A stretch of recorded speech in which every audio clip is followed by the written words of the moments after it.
minasyaitonir rajim. Bismillahirrahmanirrahim.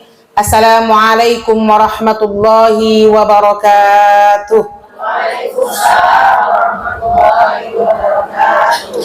Innal hamdalillah nahmaduhu wa nasta'inuhu wa nastaghfiruh wa na'udzu billahi min sururi anfusina wa min sayyiati a'malina may yahdihillahu fala mudhillalah wa may yudlil fala hadiyalah. Nasyhadu an la ilaha illallah wahdahu la syarikalah wa nashhadu anna Muhammadan abduhu wa rasuluhu la nabiyya ba'da amma ba. Rabbi shrah li sadri wa yassir li amri wahlul 'uqdatam min lisani yafqahu qawli. Amin ya rabbal alamin. Ummahat wa akhwati fillah rahimakumullah.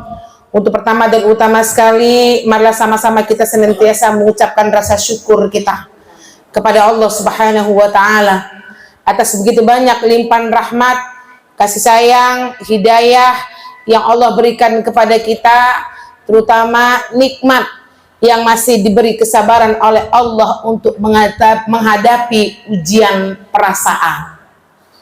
Bu, Ibu punya ujian perasaan? Yang nggak punya keluar aja, Bu.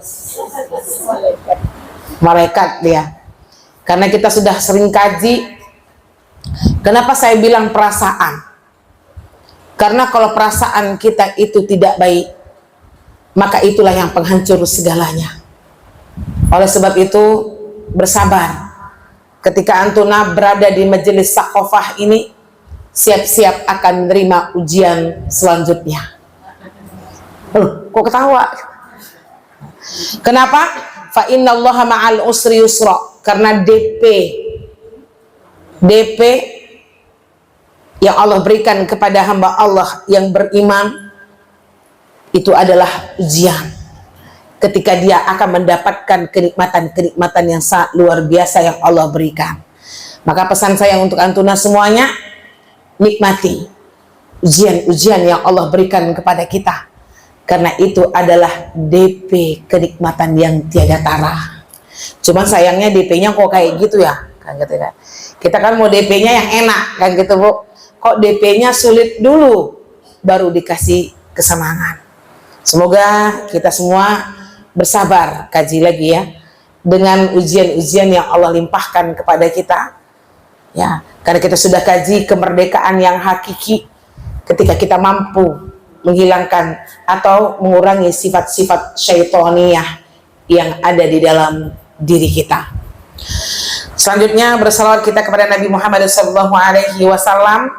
Allahumma sholli ala Sayyidina Muhammad wa ala ali Sayyidina Muhammad allazi yukhrijun nas minaz zulumati ilan nur wa ila siratim mustaqim. Assalamualaikum ya Rasulullah. Assalamualaikum ya Habiballah. Rasulullah yang telah mengangkat derajat kita ini, Bu, dari alam kebodohan kepada alam terang-terang yang kita rasakan pada hari ini. Baik, ummahat, supaya tidak memperpanjang mukalimah, insya Allah pada hari ini kita akan lanjutkan kembali di bab fikih kita, orang yang dilarang menerima zakat. Saya akan kaji kupas betul, Bu. Kenapa begitu? Jangan sampai asnaf-asnafnya sudah kita kaji, orang yang larang dapat zakat nggak kita kaji, takutnya nanti asnafnya nggak sampai. Ya, ibu-ibu yang dicinta Allah. Ulang dulu, Bu. Ada 8 asnaf yang berhak mendapatkan zakat. Silakan yang bisa ngulang 8-nya. Bidunil kitab.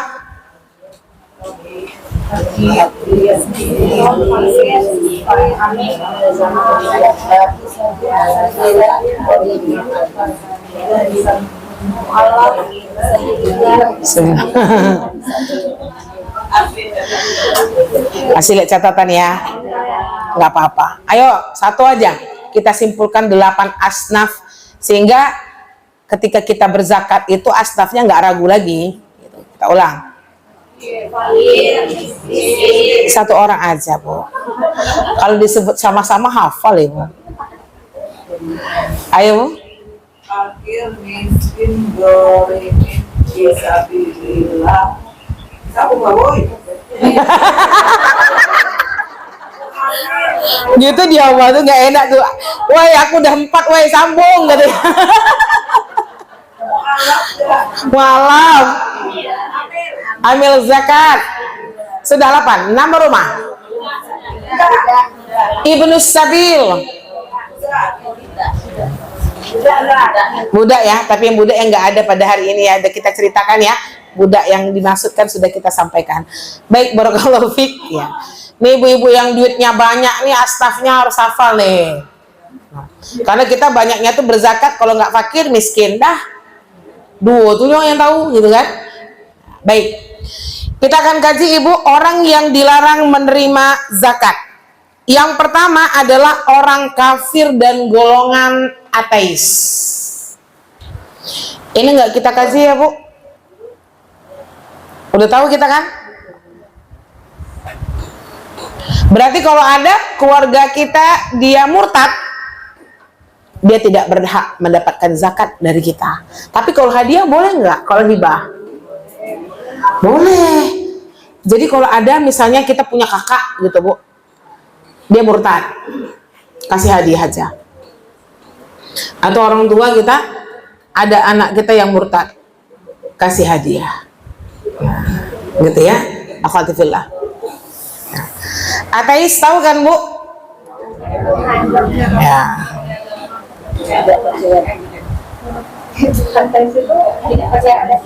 Iya, tidak percaya pada tuh.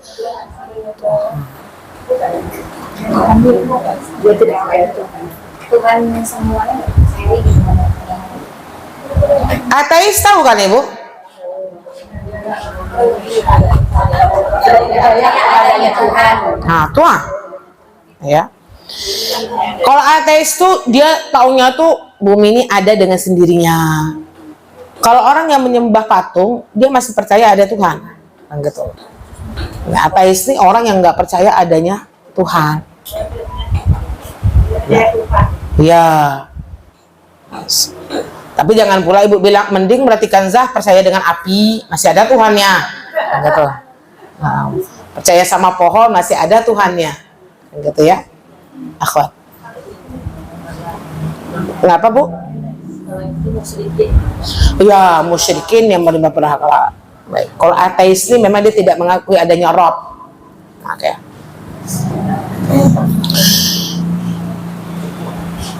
Yang kedua, Bani Hashim. Siapa Bani Hashim nih bu? Keluarga Nabi Muhammad sallallahu alaihi wasallam. Saya nggak mengikuti ya habaib itu. Kalau ada yang mengikuti dia paham tuh. Misalnya dia keturunan yang sudah berapa gitu ya. Jadi Bani Hashim itu dia tidak berhak mendapatkan zakat. Ini nggak usah kita perpanjang ya akhwat ya. Yang kita perpanjang yang dalam kehidupan sehari-hari saja. Ini pun kita nggak tahu yang mana aja Bani Hashim itu kan. Keluarga Ali, keluarga Abbas, Hasan, Hussein ya sekitar itu. Baik. Yang ketiga, 4. Ada satu nomor, langsung 2 saya sebutkan. 1 tadi pertama orang-orang kafir dan ateis, oke? Yang kedua Bani Hashim. Yang ketiga adalah bapak dan anak. 3-nya bapak, 4-nya anak. Jangan diprotes dulu. Dengarkan saya dulu ya bu ya. Iya ibu pasti bertanya nih. Gimana maksudnya nih Zah? Gitu kan. Para fuqaha berpendapat bahwa tidak boleh memberikan zakat kepada bapak, berarti ke kita, bapak kita. Paham bahasa saya bu? Ya bapak. Kemudian kakek, ibu, nenek, anak laki-laki, cucu-cucu, anak yakni siapa cucu bu? Nggak usah saya terangkan ya kan. Kalau bahasa fikihnya kan anak laki-laki dari anak laki-laki. Rancu kan? Sulit ibu nanti mama. Kalau cucu udah paham kan bu? Nah, Anak-anak perempuan serta anak laki-laki dari anak perempuan. Sebentar. Udah punya bayangan Ibu? Berarti siapa tadi? Bapak ke atas. Bapak ke atas ngerti? Bapak berarti kakeknya. Nah, itu tuh namanya di atas. Kalau ke bawah? Anak, habis itu cucu. Sampai paham di sini, Bu? Baik. Dalilnya adalah karena menjadi kewajiban bagi pembayar zakat untuk memberi nafkah atau belanja kepada bapaknya dan seterusnya ke atas. Walaupun ini nanti berbeda pendapat, dengarkan fikih ini dulu, Bu. Dan kepada anak-anaknya dan seterusnya ke bawah. Walaupun mereka itu miskin, walaupun mereka itu tadi miskin, ya, tetapi mereka kaya disebabkan kekayaan si pembayar zakat. Paham bahasa saya, Bu? Kita ibu punya anak yang miskin, sebenarnya dari segi sosial anak ini kaya, gitu loh. Kenapa? Karena ibunya kaya. Paham sampai sini, akhwat?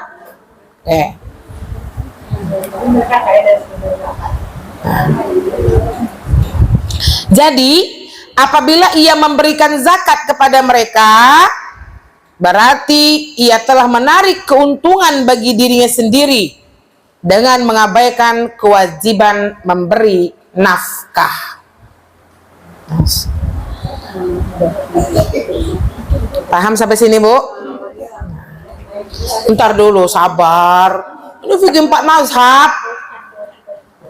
Kalau Maliki berpendapat kecuali kakek dan nenek serta cucu-cucu dia boleh dizakati.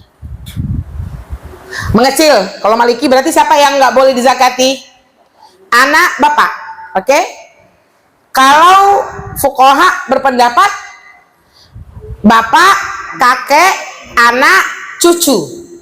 Kalau Maliki bapak, anak. Paham sampai sini, akhwat?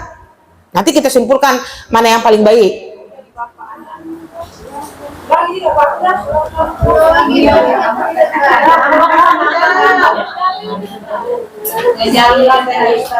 Ya, sabar. Belajar fikih itu harus sabar. Kenapa? Dalilnya kenapa ini tidak boleh dizakati? Kata ulama fuqaha ya, ibu biar cinta Allah. Kalau sudah berpendapat para fuqaha itu, Bu Yul, berarti banyak ulama fikih gitu loh berpendapat. Ulama fikih kan bukan mazhab doang. Paham sampai sini, Bu? Nah, ya. Karena kenapa dia nggak boleh? Karenanya kan fuqaha itu orang-orang yang fakih. Nah, kalau fuqaha itu dia lebih ke ahli fikihnya, Bu. Kalau jumhur ulama itu kan ulama dulu yang berkumpul 40 orang, nah, kan gitu dia, Bu. Hampir sama lah, Bu Fit. Cuman kalau fuqaha itu makanya panggilannya khusus untuk ahli fikih, fuqaha gitu ya. Nah, spesialis fikih lah. Bahasa sederhananya.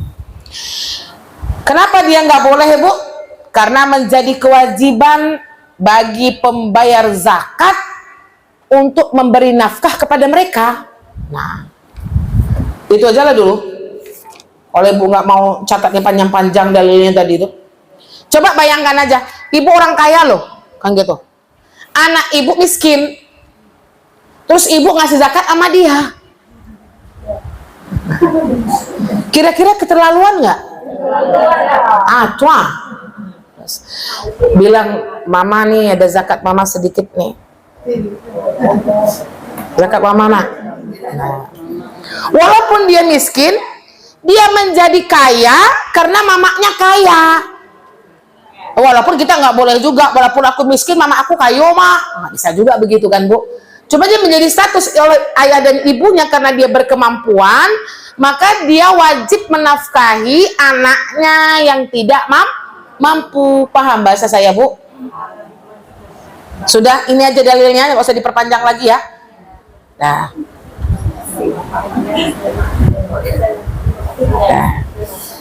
Bu, sampai sini paham, Bu? Oke. Ini menurut fuqaha. fuqaha dia banyak dia yang nggak boleh dizakati. Berarti dia nggak boleh, katanya zakat bapak nggak boleh, kakek nggak boleh, kakeknya kakek nggak boleh, kemudian anak nggak boleh, cucu nggak boleh. Karena Maliki berpendapat juga ini adalah kewajiban kita yang menafkahi mereka. Kalau wajib berarti kan bukan zakatnya yang keluar, Bu, gitu kan? Enak kali dia dipotong zakat nganuin anaknya, bilonya berzakat jurang, gitu. Itu bahasanya sederhana. Itulah Islam ini luar biasa, Bunda. Sampai sini paham, Bu? Baik. Tetapi Maliki berpendapat dia mengecualikan kakek dan nenek serta cucu-cucu. Dia membolehkan untuk memberikan zakat kepada mereka karena pada mereka itu tidaklah diwajibkan memberi nafkah. Sebentar. Tadi kan kita udah tahu fuqaha mengatakan yang nggak boleh itu bapak, kakek ke atas. Kemudian anak, cucu ke bawah, oke? Tapi kalau Maliki bilang cukup disampai bapak, anak. Paham? Nah, kita sekarang ini Uni Liza nih. Beliau punya bapak, punya ibu. Berarti nggak boleh dizakati. Nenek? Boleh, siap. Kemudian ke bawah, beliau punya anak. Boleh dizakati? Enggak. Beliau juga punya cucu. Cucu ini boleh dizakati? Oke, paham sampai sini, Bu? Itu Maliki. Atau ibu bilang ambil Maliki aja lah.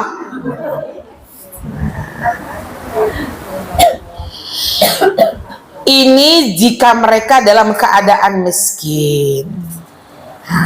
Oke? Tapi ibu-ibu yang dicinta Allah, saya lebih condong kepada pendapat yang pertama. Sesuai, Bu? Alah, janganlah bapak kita dizakati, emak kita dizakati, kemudian anak kita dizakati, cucu kita dizakati. Dari sifat kemanusiaan, kasih sayang kita ya kepada orang-orang terdekat kita. Udah, Bu? Paham sampai sini?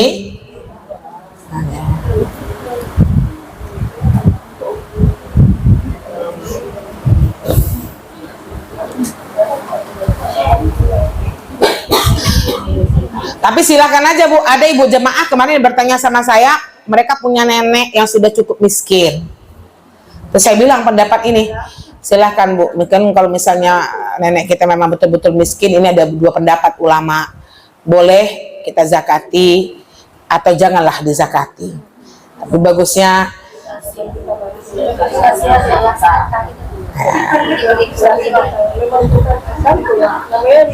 namanya nenek kita.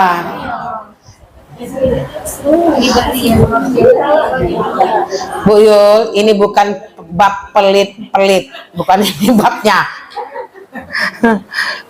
Karena kita kadang-kadang cara pikir kita tuh harus ke syariatnya gitu loh, Bu. Paham? Insya Allah.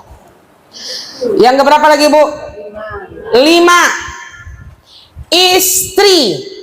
Nah, istri ini nggak boleh dizakati suami, tapi bolehkah istri menzakati suami? Mantap kali, Bu, kan? Karena bahasanya di sini istri, kan gitu ya. Beda kalau pasangan hidup. Berarti seorang suami tidak boleh menzakati istri, karena kewajiban suami yang menafkahi istri. Jadi nggak boleh dizakati. Tapi kalau ibu kaya, suami ibu miskin, ya, boleh enggak? Gitu, seorang istri berzakat kepada suami, boleh.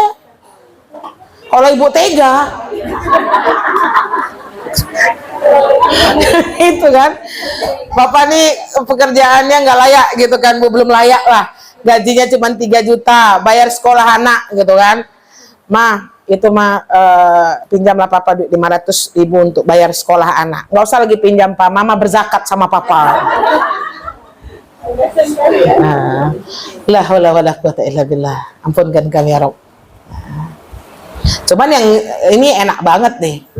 Apa namanya, poinnya buat kita tuh untung banget. Nah, istri tidak boleh zakati. Tapi di sini ada disampaikan, ibu bani cinta Allah, para ulama telah sepakat bahwa seorang laki-laki tidak boleh memberikan zakat kepada istrinya. Sebab ia wajib memberinya nafkah sehingga istri itu tidak perlu menerima zakat sebagaimana halnya orang tua. Kecuali bila istri itu berutang. Nah, buatlah utang bu, biar suami ibu yang bayar zakat ma ibu. Di dalam fikih, kecuali dia berutang, istri boleh diberi zakat dari bagian gharimin, bukan istrinya, tapi kita lihat dari gharimin untuk pembayar utangnya. Tapi saya yakin bapak nggak mau nih bu. Nah, ibu utangnya buat apa? Beli baju syar'i, ya kan? Beli tas mahal. Sebenarnya ini harus kita pahami bu, seorang istri itu dia tidak berhak mendapatkan zakat dari suaminya. Seorang istri boleh berzakat kepada suaminya.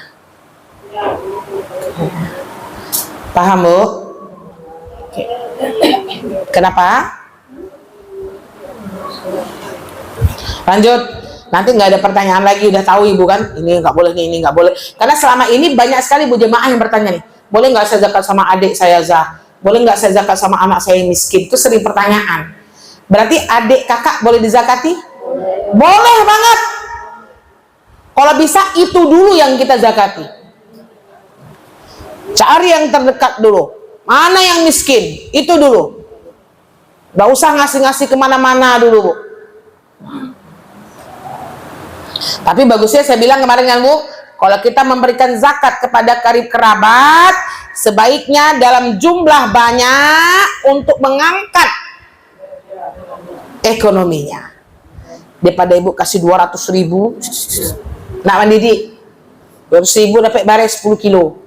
Tapi ibu buat kasih dia 2 juta zakat mal ibu sekaligus, buatkan dia usaha. Jualan apa? Itu lebih baik. Ya teman-teman. Akhwat, lanjut yang ke-6. Memberikan zakat untuk amal-amal lain. Saya akan terangkan ini bu. Untuk amal-amal lain. Saya akan terangkan amal-amal lainnya apa. Tidak boleh memberikan zakat untuk kepentingan amal yang dimaksudkan untuk mendekatkan diri kepada Allah Subhanahu wa Ta'ala. Yang tercantum di dalam Al-Quran yang kita sudah tahu asnaf zakat. Karenanya tidak boleh memberikan zakat untuk membangun masjid. Walaupun ada perbedaan di kalangan ulama, ibu, satu bangun masjid, kita kaji dulu ya. Membangun masjid ini jumhur ulama khususnya mazhab fikih 4 fikih, siapa saja bu? Mazhab? Ngapa 5, 4 ya? Tidak boleh berzakat ke masjid. Karena masjid itu tidak jelas kepemilikan siapa. Karena zakat yang disyariatkan itu untuk seseorang. Paham sampai sini bu? Walaupun ada fikih yang membolehkan, yang terkenal itu adalah fikih Yusuf Qaradawi. Dia membolehkan membayar zakat mal ke masjid. Tapi saya pribadi tidak mengambil fikih ini ibu. Jadi ambil saja, karena udah banyak jumhur yang berpendapat tidak usah berzakat mal dengan masjid. Masjid itu infak lah. Ya bu ya. Kepemilikannya kan nggak ada. Siapa? Punya umat, punya masyarakat.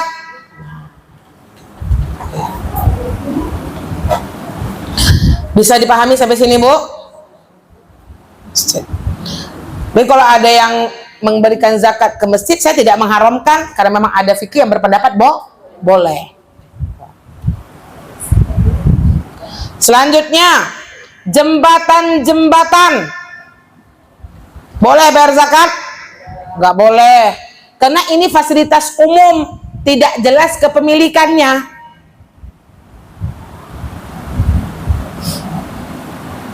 Memperbaiki jalan, boleh Bu? Nggak boleh. Melayani dan menghormati tamu, boleh? Pakai lo piti zakat. Yang datang kaya-kaya pula, belinya makanan. It'amut ta'am, itu jatuhnya sedekah. Nggak boleh pakai uang zakat. Sama hati-hati Bu, Ibu THR, namanya THR kan? Ada ibu pengajian yang bertanya, Zah, saya tuh THR itu niatkan zakat, boleh Zah? Kalau dia asnaf, boleh, saya bilang. Tapi kalau dia nggak asnaf, nggak boleh. Ibu punya zakat mal 5 juta, wah kasih keponakan ibu 200, datang tetangga 50, datang ini. Kalau dia nggak asnaf, zakat ibu nggak sampai.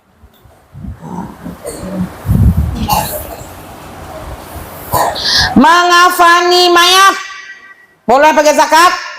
Enggak. Kenapa kita kaji ini Ibu? Ada kebiasaan masyarakat kalau fardu kifayah itu dibayar orangnya. Pernah lihat? Boleh nggak? Siapa bilang nggak boleh?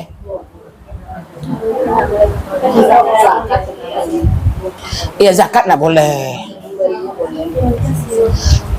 Makanya kayak di Jawa tuh orang ngafani dibayar, orang yang ikut sholat, ya itu intinya sedekah Bu, bukan bayaran ya. Sedekah dari ahli waris. Tapi nggak boleh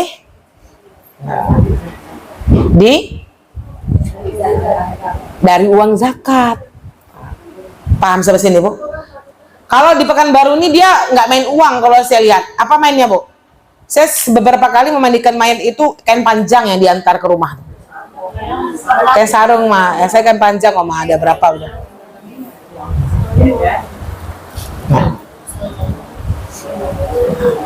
Tapi tidak boleh pakai uang zakat.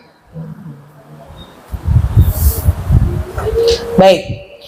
Berkata Abu Dawud, aku mendengar Ahmad berkata ketika ia ditanya tentang boleh tidaknya dikafani dengan hasil pungutan zakat.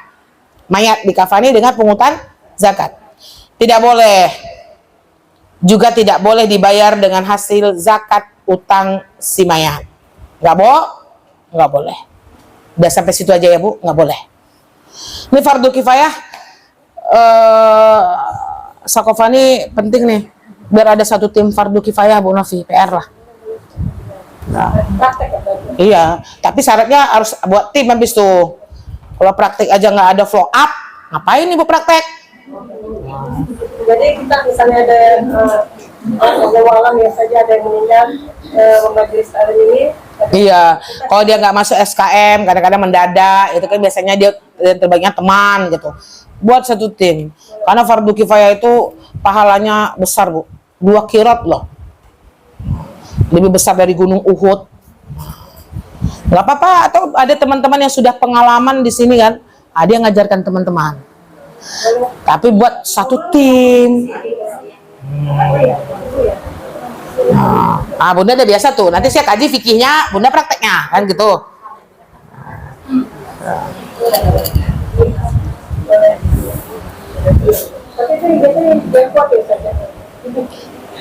Oh, kita nggak kuat, kita akan ke sana semua kok.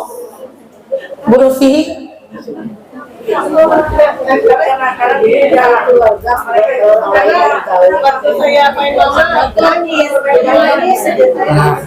Harus terbayang zikrul maut. Kenapa Bude? Saudara saya atau emak saya mendulang Islam karena istri menjadi dia memang miskin Bu. Apakah boleh tidak secara Masuk poin nomor 1 tadi Bude. Dia sudah keluar dari Islam, jadi dia tidak boleh dizakati Bude. Tapi kalau Bude punya rezeki, boleh kasih dia hadiah, boleh. Kirim dari sini ke Jawa 300.000, akadnya hadiah. Jadi meskipun ada saudara kita yang sudah murtad, dari konteks kemanusiaan kita harus tetap Ibu berkomunikasi. hari raya dia atau Natalan tuh kita ngasih kue atau ngasih Nggak boleh.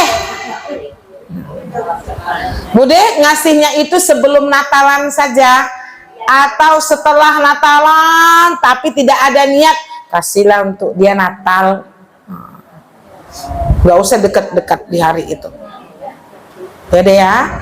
Wallahu a'lam bishawab. soalnya anaknya itu kalau setiap Natal atau tahun baru dia ngasih kue untuk Natalan. Anaknya laki-laki itu memang bisa dia tuh. Jadi mungkin karena dia pengajiannya nggak tahu tak mana setiap tahun dia ngasih uang untuk Natalan. Mungkin Natalannya tanggal berapa, kasih sodakohnya jangan di bulan itu kalau bisa. Karena jangan ada sampai niat kita mengirimkan itu buat dia Natalan. Gitu ya.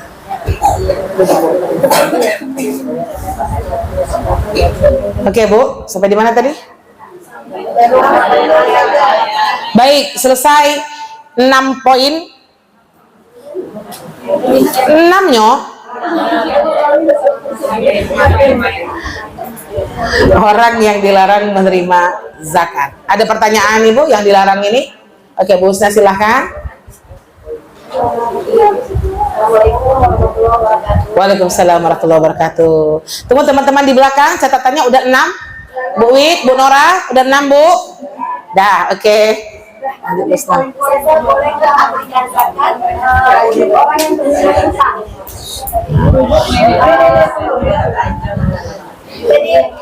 Bu Husna nggak datang 3 pekan yang lalu. Silakan, silakan. Jadi gini saja, ada teman minta bantu nih, mau nyangkut dengan tempat tinggal dia, tapi dia minta pinjam.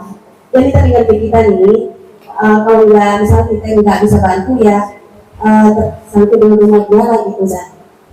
Tapi kalau kita bantu, nah itu gimana? Bisa nggak kita anggap ke zakat? Dia seorang janda dan dia nggak ada berpenghasilan. Masuk karena dia miskin dia. Tapi dia punya rumah. Oh, punya rumah. Gharimin, terlilit hutang. Lihat dulu utangnya, utang apa gitu kan. Ini sudah jadi rumahnya ini mungkin digadaikan. Jadi dia harus membayar, kalau nggak dibayar ini ya rumahnya disita. Tidak ada pujak penghasilannya ya. Ya, dia seorang janda. Susah. Bismillah. Itu bisa diniatkan ke. Iya, miskin bisa, ke zakat. gharimin bisa, bisa insya Allah. Makasih Zah. Waalaikumsalam, sama-sama. Barakallahu fiik.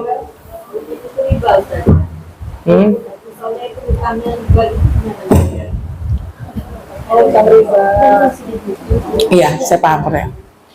Gimana Bu?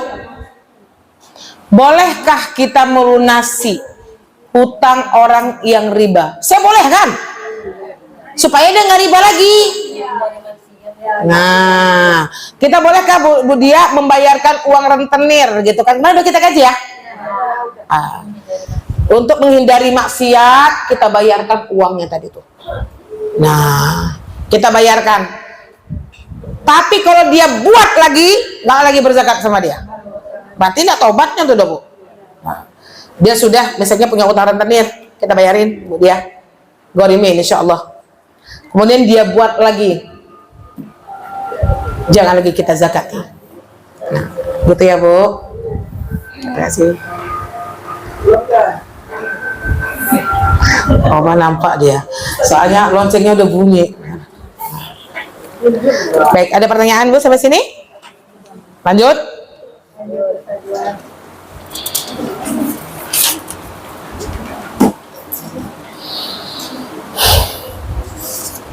Saya tidak ngerti basnas dulu ya. Sunnah memberikan zakat kepada orang-orang soleh. Nah, pernah kita kaji kemarin ya Bu? Nah, inilah fikihnya. Berarti orang-orang soleh di sini apa maksudnya Bu?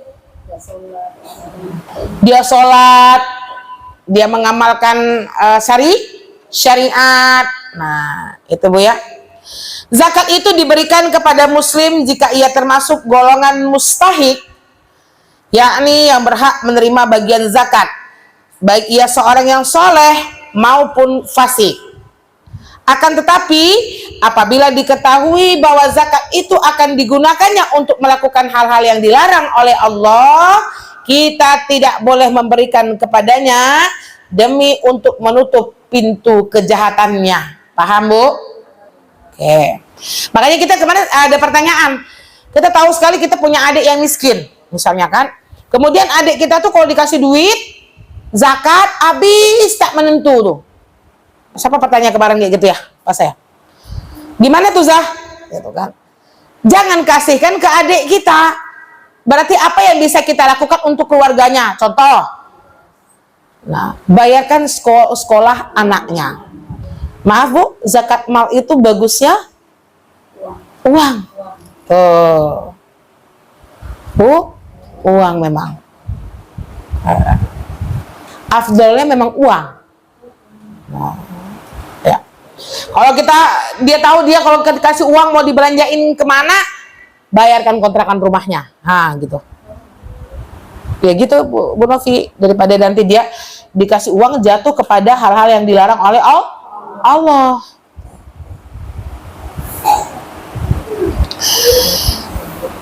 Jika tidak diketahui kepribadiannya, nah, atau sudah jelas bahwa itu akan dimanfaatkannya untuk kebaikan, maka boleh diberikan kepadanya. Ini jelas ya Bu? Cuman kita kalau di dalam berzakat nih, sulit mendalami kayak gini nih. Zakat tapi sombong gitu loh. Paham bahasa saya Bu? Apa tuh maksudnya tuh? Kalau sodako ibu pasti boleh lah sombong-sombong dikit gitu. Zakatnya nggak boleh sombong. Apa Bu Fit? Dia wajib. Jadi ibu jangan merasa senang kalau kasih zakat sama orang. Paham bahasa saya Bu? Itu rubah tuh. Selama ini kita kalau ngasih zakat tuh senang. Alhamdulillah. Saya berzakat kan gitu kan. Nah, zakat ini wajib. Jadi sebenarnya yang memerlukan asnaf itu siapa? Kita. Dan jangan sampai ibu bilang, dulu kamu udah saya kasih zakat loh. Tapi ini sulit Bu, unsur-unsur kayak gini nih. Jangan bilang mudah. Jangan bilang mudah. Ada kalanya kita kayak gitu.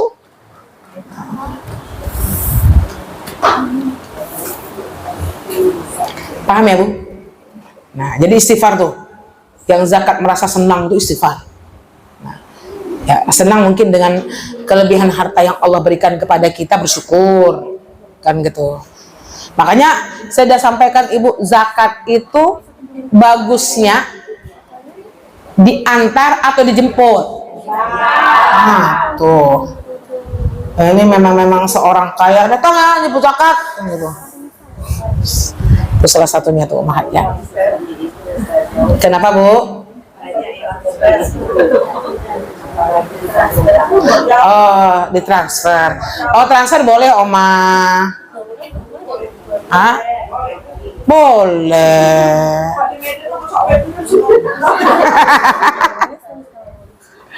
Oma. Kelas Ibu ya.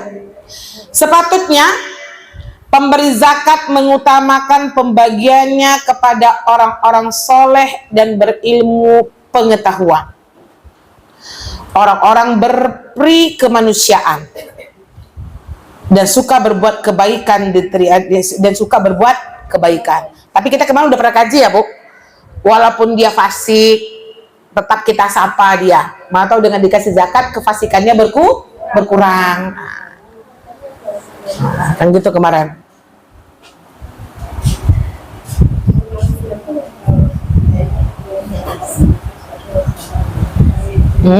Paham Bu? Paham sampai sini Bun? Berarti itu dulu yang kita lihat.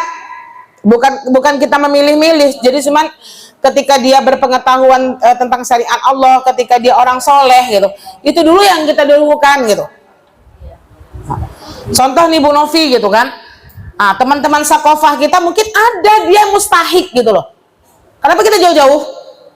Sudah cinta Islam, bersyariat kan gitu.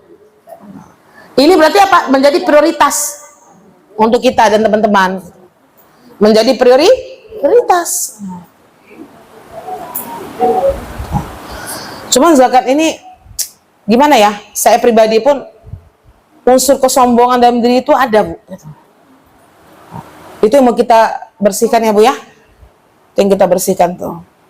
Nggak boleh kasih dia tuh, kan gitu-gitu. Karena ini kewajiban. Kewajiban.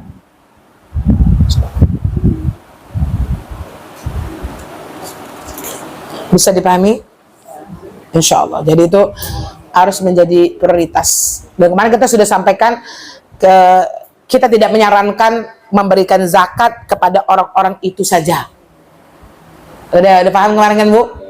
Jangan itu saja. Makanya biarlah kita pembackup ekonominya, habis itu udah yang dia mustahik nggak jadi mustahik lagi. Gitu, Bu.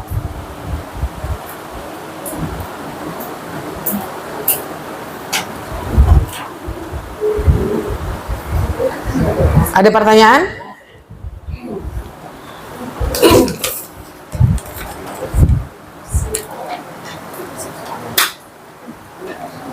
Oke, saya kaji ini, Bu.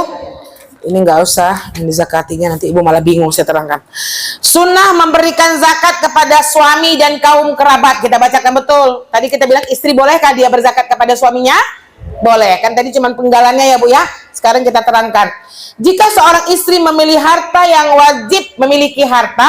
yang wajib dikeluarkan zakatnya, ia boleh memberikan zakat itu kepada suaminya.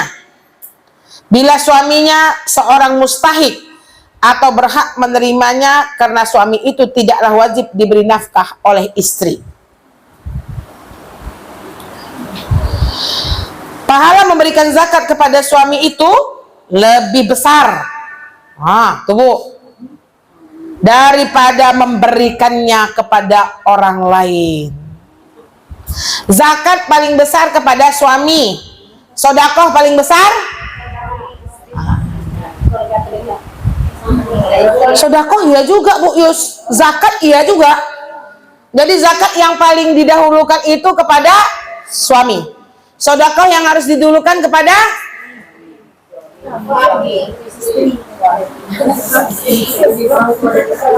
Ibu maunya bapak aja yang sedekah sama ibu. Ibu juga, Bu. Makanya maksud saya menyampaikan ini, jangan sampai kita ibu kalau memberikan suami itu ya Allah susahnya ikhlas gitu loh. Padahal kita tahu itu adalah sedekah dan zakat tertinggi kita.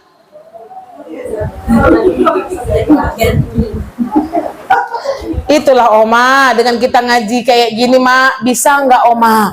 Kalau Opa pinjam duit, pinjam dulu deh uang 1 juta deh, nggak usah pinjam Bang, ada ikhlas gitu.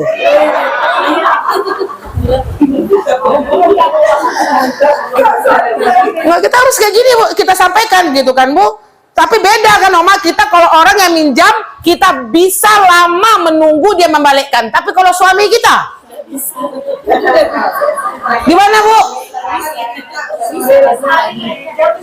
Pinjam seminggu, Papa pinjam seminggu 2 juta Mas, seminggunya. Belum 1 minggu, jangan lupa Pak, besok 2 juta Pak. Lewat dari limitnya udah mulai itu Bu, malas melayani.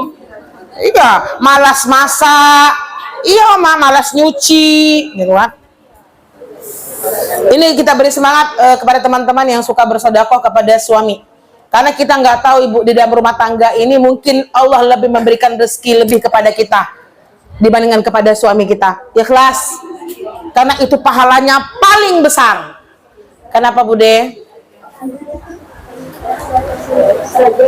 Iya Bun, saya nggak dengar dari belakang Bu. Iya, Bu, kasih mic Bu.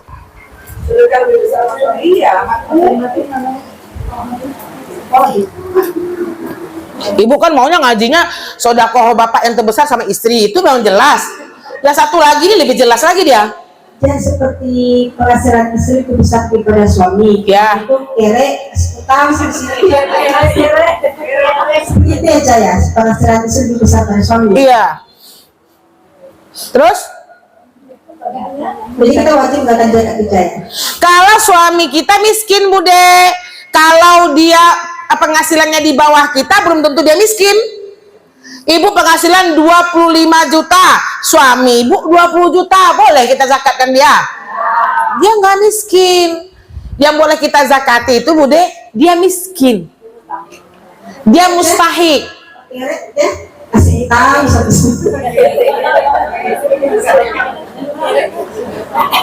Asih utang aja dia. Kalau dia kaya, dia hutang, sulit kita bayar zakat sama orang kayak gini, Bu. Nah, sodakoh aja lah deh. Kalau membayarkan suami berhutang tuh, Bu, sodakoh aja lah, Bu. Kadang kita nggak tahu kan, Bu. Kita ini, Bunda, taruhlah misalnya gaji suami kita tuh 10 juta misalnya. Anak 5. Tuh cukup nggak kira-kira? Us mantap tuh, Fer. Bayar yang ini, pusing yang sini. Ini bayar ini. Kalau dia nggak cukup, berarti suami kita tidak berkemampuan. Nggak usah ibu sodakoh kemana-mana lagi dong. Sodakoh aja lah ke suami kita. Membantu sekolah anak kita dari uang kita sendiri, meskipun itu ada tanggung jawab suami, itu pahalanya besar. Cuman setan nggak suka. Ini paling besar. Kenapa pahala ini paling besar, Bu? Karena ikhlasnya sulit. Betul, Bu? Kalau ngasih sama orang, kawan-kawan, besti-besti itu mudah ikhlasnya. Tapi kalau dengan pasangan hidup, jangan ibu, saya pun kayak gitu. Karena kita manusia biasa. Abidah berapa utang habis sama Umi? Catat aja lah, kata Abidah. Catat aja lah, gitu kan? Catat gitu kan? Catat tapi nggak dibayar. Kalau datang baik baru nggak usah bayar. Ikhlas. Diputihkan kan, Bu? Lagi gondok? Atulah dia.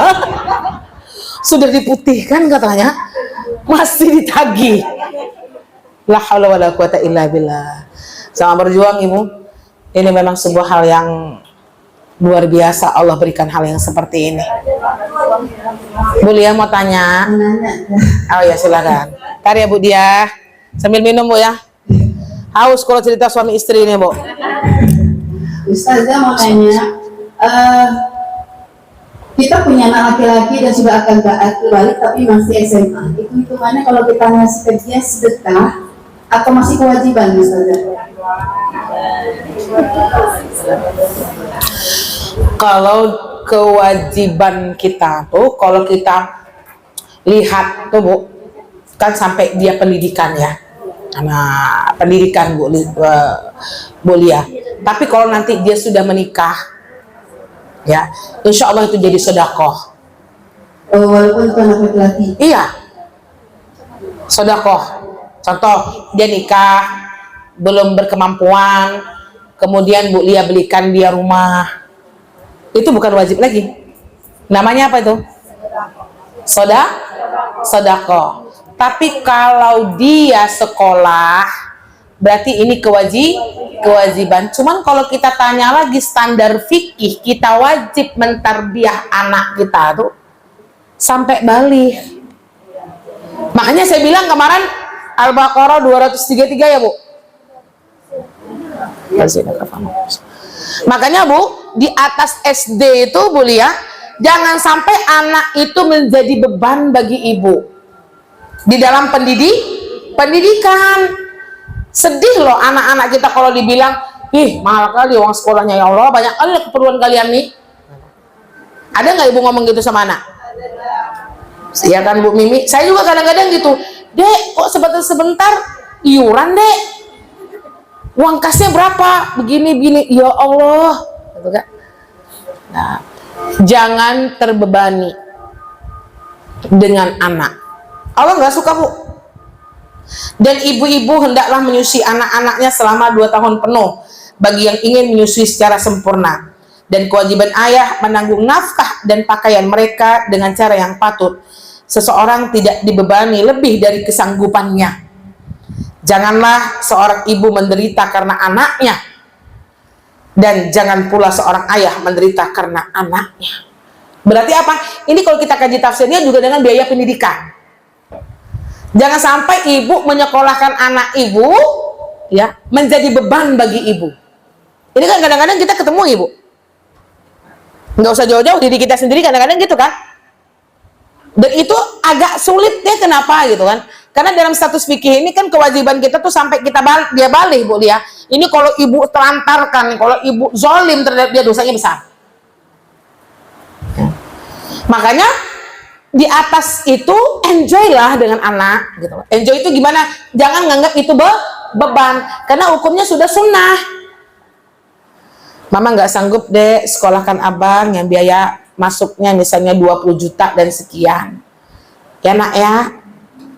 Kita kadang-kadang gitu Bu Lia. Sekolahkan anak, habis itu ngeluh. Mama nggak apa-apa dong, masuk aja lo ke situ, pokoknya uang tuh tenang aja. Sedang belajar anak kita ke Jawa, Bu, habis itu Ibu bilang, nih susah mama dibuatnya nih, ha?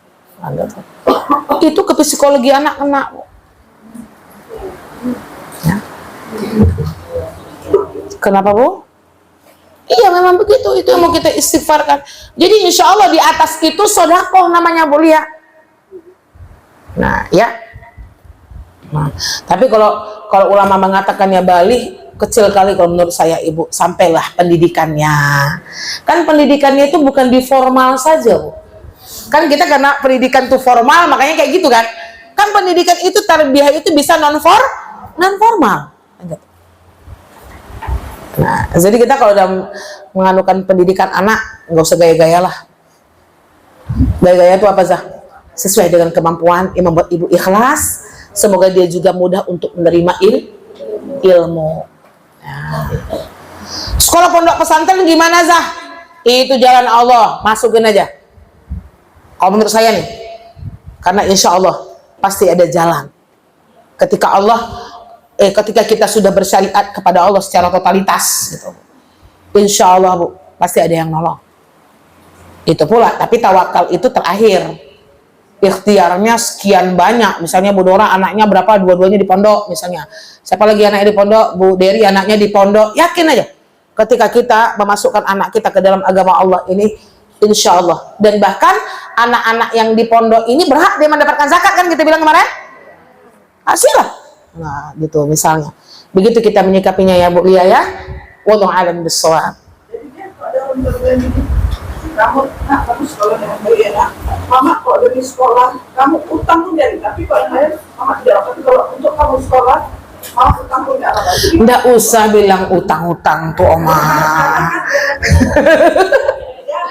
Kita tuh iya makanya nggak apa-apa, itu dulu udah terlanjur indah Oma gitu kan ya. Jadi Oma, kalau kita ke depannya itu bismillah, nah doakan Umi saja, semoga rezeki Umi berkah, bisa mengantarkan kalian menjadi orang yang berilmu, insya Allah. Saya juga Muslim sampai bertanya Oma sama abinya, Bi maaf ya Bi, saya jadi beban. Oh nggak ada beban Slim, santai aja, kata abinya kan, meskipun di belakang bisik-bisik juga, cukup nggak. Tapi kalau bisa jangan di depan anak, kan gitu ya Bu ya. Doakan Umi, gitu. Jangan sampai Bu, nih Umi aja udah hutang lagi nih, bayar ini aja belum, misalkan baik-baik sekolah ya. Jangan rusak psikologis anak kita. Selamat berjuang Ibu. Pas saya tutup kajian ini, selesai insya Allah fikih 1, udahlah unik, kita masuk fikih 2 lagi ya. Ini nggak usah Bu. Memberikan zakat terang-terangan ini nggak usah saya sampaikan, udah kita bahas. Insya Allah pekan depan masuk fikih sunnah bab buku 2. Ini 1 alhamdulillah selesai. Berapa tahun Bu? 2 tahun. Kita punya bab 4 buku. Selamat berjuang di kitab yang kedua.